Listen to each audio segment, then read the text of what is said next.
noteikti esat par to dzirdējuši. Laika ceļojumi vairs nav tikai zinātniskā fantastika.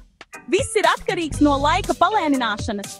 Iedomājieties, ka lidojat caur kosmosu superātrā kosmosa kuģī, gandrīz tikpat ātri kā gaisma. Tad laiks dara ko pilnīgi traku. Laiks jums palēninās. Tātad, kamēr jūsu draugu uz Zemes svin jaungadu, jūs joprojām esat iestrēguši otrdienā. Kāpēc? Viss ir par Einsteina relativitātes teoriju. Vienkārši sakot, jo ātrāk jūs kustaties, jo lēnāk jums paiet laiks. Tas ir kā krāpšanās kods, lai apmānītu visumu ar laiku. Bet nepakojiet čemodānus vēl.